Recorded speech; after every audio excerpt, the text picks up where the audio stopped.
Yeah, you can do a lot with a waypoint. We'll show you. We have number 54 here. Just move the cursor up to it. If we want to change an individual one, just give it a second. It'll highlight. You can see it's gotten bigger. Press enter. And now we brought up the waypoint menu. So this little blue box is our active window. Just go to the name. We can press enter.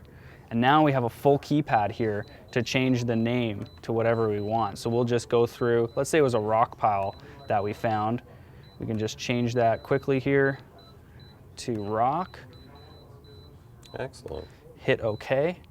And now we have rock. You can even leave a number associated with it as well, which is not a bad idea if you have a lot of rock piles. Now, when you're initially setting a waypoint, you also have an option there to decide on the icon? Yeah, when you initially set a waypoint, this screen will pop up. So you hit waypoint once, this screen pops up. You hit it again, it does a quick save.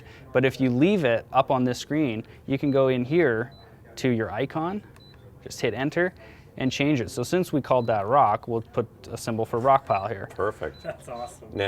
Now, one of the questions I have is from past units when I was doing things like that. If I'm drifting along and I haven't marked my waypoint, is it going to keep me on that GPS coordinate even though I'm only on the first click of the save? Yeah, if you once you hit waypoint once I reference this is a static number. That's not changing. Perfect. Exactly. Excellent. Yep. So then we just hit save.